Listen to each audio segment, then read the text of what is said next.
Pramcalaresati. Di sini saya berperan sebagai saksi kedua dan saya menggantikan peran Grace sebagai pihak kedua. Perkenalkan, saya Dimas Apriliando Fareja dari PT DAF Construction sebagai direktur utama. Nah, di sini kami menjelaskan tentang kontrak perjanjian antara PT swasta dengan PT swasta, yaitu PT Loksmawe Adiaksa dengan PT DAF Construction. Halo, perkenalkan nama saya Ivan Nirawan. Di sini saya adalah saksi dari pihak pertama. Halo, perkenalkan nama saya Zulhar Ridan. Saya dalam video ini sebagai negosiator daripada pihak pertama. Halo, perkenalkan nama saya Ariani Jega. Saya sebagai negosiator kedua dari pihak kedua yaitu Grace Yuliani Sialagan dari PT Loksmawe Adiaksa.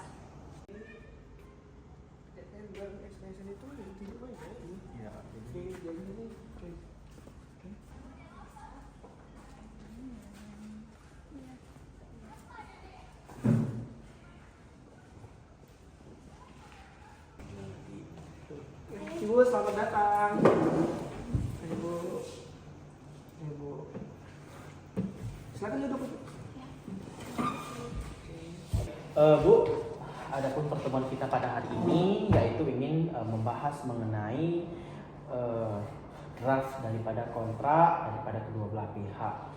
Nah, daripada kontrak ini adalah ingin memperjelas isi dari MOU yang telah kita kesepakati beberapa waktu yang lalu. Sebelumnya saya ingin menanyakan apakah Ibu telah menerima salinan yang kami kirimkan? Sudah, Pak. Oke. Jadi Ibu telah menerima salinan yang kami kirimkan ya. Sudah.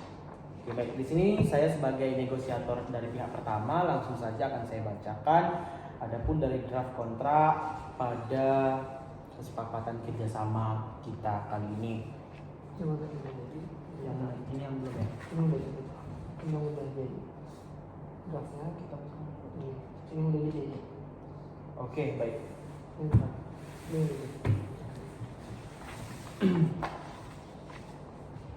Kontrak surat perjanjian nomor 22 garing SPSR strip KT garing 2024. Pada hari Kamis tanggal 28 November 2024 telah dibuat kesepakatan oleh kedua belah pihak, yakni perjanjian sewa bangunan ruko antara PT DAF Construction dan PT Loksmawe Adiaksa yang bertanda tangan di bawah ini.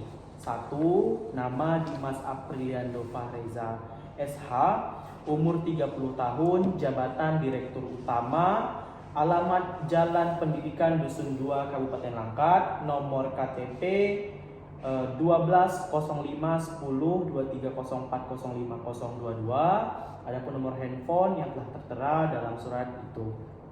Dalam hal ini bertindak untuk dan atas nama PT DAF Construction yang selanjutnya disebut sebagai pihak pertama. Kemudian yang kedua, nama Grace Yulia Sialagan SH, umur 32 tahun, jabatan manajer utama, alamat Jalan Anggrek Graha Martubung, Kota Medan, nomor KTP 1210390399123 dan nomor handphone yang telah tertera pada surat tersebut. Dalam hal ini bertindak untuk atas nama PT Loksmawe Adiaksa yang selanjutnya disebut sebagai pihak kedua. Oke. Selanjutnya adapun mengenai pembacaan pasal yang akan kita bahas pada hari ini dan akan kita saksikan, yaitu akan dibacakan oleh pihak pertama, yaitu Bapak Dimas Apriliando selaku Direktur Utama PT DAF Construction. Silahkan. Oke, terima kasih Bapak negosiator. Baik Ibu, seperti yang sudah kita sepakati kemarin dan inilah tertuang pada kontrak kita. Perjanjian kita antara dua belah pihak ini berlaku sah untuk jangka 2 tahun. Oke, jelas Ibu. Terhitung sejak tanggal 30 bulan 10 tahun 2024 sampai dengan tanggal 30 bulan 10 tahun 2026. Pihak pertama dan pihak kedua sepakat untuk menentukan harga kontrak atas bangunan ruko berikut. Tanah perkarangan tersebut di atas dengan nilai harga 3 miliar untuk jangka waktu 2 tahun. Oke Ibu.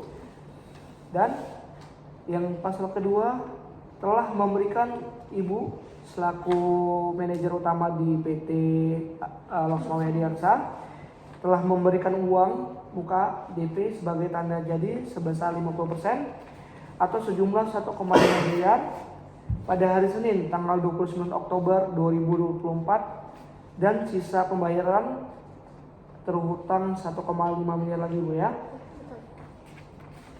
Dan akan dibayarkan pada waktu penandatanganan surat perjanjian ini Bu. Oke. Pada pasal ketiga Ibu sudah mengetahui ya, sudah membaca tentang lokasi ruko kita. Oke. Dan pasal keempat ini sebelum jangka waktu kontrak seperti yang tertulis pada pasal 1 surat perjanjian ini berakhir, pihak pertama tidak boleh dibenarkan meminta pihak kedua untuk mengakhiri jangka waktu kontrak dan menyerahkan kembali rumah tersebut kepada pihak pertama kecuali telah disepakati oleh kedua belah pihak. Oke, pasal kelima, selama jangka waktu berlakunya surat perjanjian ini, pihak kedua sama sekali tidak dibenarkan untuk mengalihkan hak atau mengontrakkan kembali kepada pihak ketiga dengan dalih atau alasan apapun, juga tanpa izin dan persetujuan tertulis dari kami pihak pertama. Dan di pasal ke-6, pihak pertama bertanggung jawab penuh seluruhnya akibat dari kerusakan maupun kerugian yang disebabkan oleh kesalahan struktur dari bangunan ruko tersebut. Dapat dipahami Ibu? Poin kedua, pihak kedua tidak diperbolehkan mengubah struktur dan instansi dari unit bangunan ruko tersebut tanpa izin dan persetujuan dari pihak pertama. Poin ketiga, pihak kedua bertanggung jawab atas kerusakan struktur sebagai akibat pemakaian. Dapat dipahami Ibu? Oke, yang terakhir di poin keempat pada pasal 6 yaitu pihak kedua tidak bertanggung jawab atau dibebaskan dari segala ganti rugi atau tuntutan dari pihak pertama yang terjadi akibat kerusakan pada bangunan ruko yang diakibatkan oleh force majeure. Oke, selebihnya itu saya minta tolong dibaca notanya guys YouTube saya ya, dari pasal 7 dan berikutnya. Oke. Baik, selanjutnya akan saya lanjutkan Ibu mengenai hal-hal spesifikasi yang telah kita sepakati beberapa waktu yang lalu. Ini dimaksud force majeure. Oke. Kemudian pada pasal 7 ini dalam perjanjian sewa menyewa ini sudah termasuk hak bagi kedua belah pihak atau pihak kedua, saya ulangi, untuk menggunakan semua fasilitas yang telah terpasang sebelumnya pada bangunan ruko yang disewa. Fasilitas-fasilitas tersebut adalah yang pertama itu listrik, yang kedua itu saluran nomor telepon, yang ketiga itu saluran air dari PDAM. Selama jangka waktu kontrak berlangsung, pihak kedua berkewajiban untuk membayar semua tagihan-tagihan atau rekening-rekening serta biaya-biaya lainnya atas penggunaan semua fasilitas tersebut. Segala kerugian yang timbul akibat kelalaian pihak kedua dalam memenuhi kewajibannya sepenuhnya menjadi tanggung jawab pihak kedua itu sendiri. Kemudian kita masuk dalam pasal ke-8. Pihak kedua bertanggung jawab atas berlakunya peraturan-peraturan pemerintah yang menyangkut perihal pelaksanaan perjanjian ini. Misalnya pajak-pajak, iuran retribusi daerah, dan lain sebagainya. Kemudian pasal 9 mengatakan bahwasanya pihak kedua berkewajiban untuk menjaga keamanan, ketertiban, dan ketentraman lingkungan.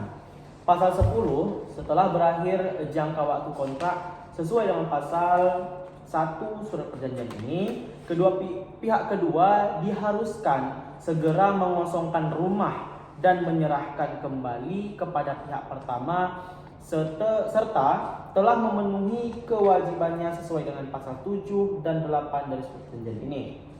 Pasal 11 menyatakan bahwasanya apabila pihak pertama dan pihak kedua bermaksud melanjutkan perjanjian kontrak, maka masing-masing pihak harus memberitahukan terlebih dahulu minimal 6 bulan sebelum jangka waktu kontrak berakhir.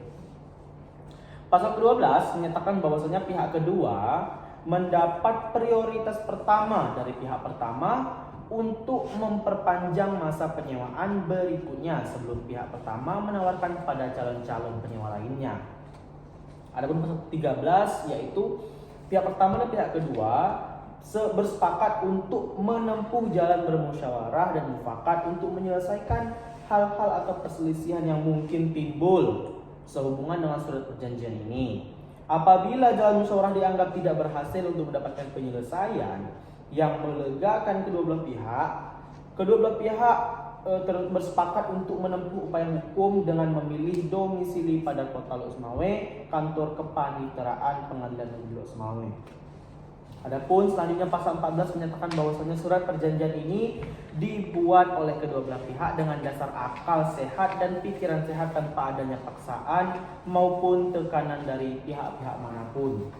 Selanjutnya pada pasal 15 menyatakan bahwasanya surat perjanjian ini ditandatangani di kantor notaris tempat Jalan Blangpulo pada hari Rabu 30 Oktober 2024 dan berlaku mulai tanggal tersebut sampai dengan tanggal 30 Oktober 2026. Lok Sumawe 28 November tahun 2024. Nah, kemudian kita akan melakukan penandatanganan pada kontrak yang kita bahas kali ini. Di sini adapun orang yang akan bertanda tangan adalah pihak pertama, pihak kedua maupun saksi yang hadir pada hari ini. Persilakan. Terima kasih Bapak.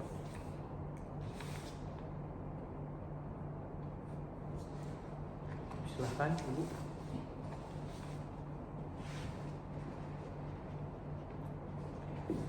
Baik, terima kasih. Silakan.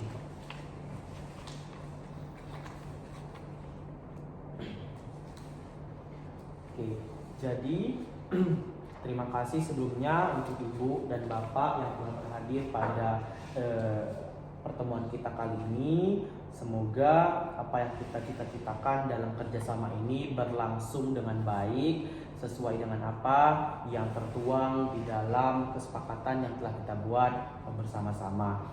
Jadi kami harap untuk melakukan pelunasan, Pak ya. Ya, setelah ini akan kita lakukan pelunasan dari pihak kedua kepada pihak pertama tentang DP yang beberapa tempo lalu dibayarkan kepada pihak pertama. Apakah Ibu bersedia? Saya bersedia Pak untuk memberi pelunasannya. Oke, jadi baik, terima kasih. Mungkin itu saja yang dapat kita berdua, kita atau pihak kita lakukan untuk kerjasama kontrak bangunan ini. Nah, kemudian kami sekali lagi mengucapkan terima kasih pada saksi. Adapun nanti beberapa kendala yang akan terjadi dalam kontrak ini, kami akan mengharapkan saksi untuk menjadi orang penengah di antara kedua belah pihak. Oke, ada yang mau disampaikan, Pak? Sedikit saja sih, saya banyak mengucapkan terima kasih kepada pihak kedua dari PT Lok Sumawe Adiaksa yang telah memilih kami untuk melakukan kerjasama antara pihak kedua dengan pihak saya dengan bangunan ruko ini. Saya harap di perjanjian kita ini tidak ada kendala sampai nanti di akhir dan tidak ada berkas-berkas kita yang akan dinaikkan ke pengadilan. Oke. Saya mengucapkan selamat menggunakan dan saya harap semoga PT Lok Sumawe Adiaksa terus sukses dan maju. Terima kasih Ibu. Terima kasih Pak. Terima kasih. Terima kasih. Ya.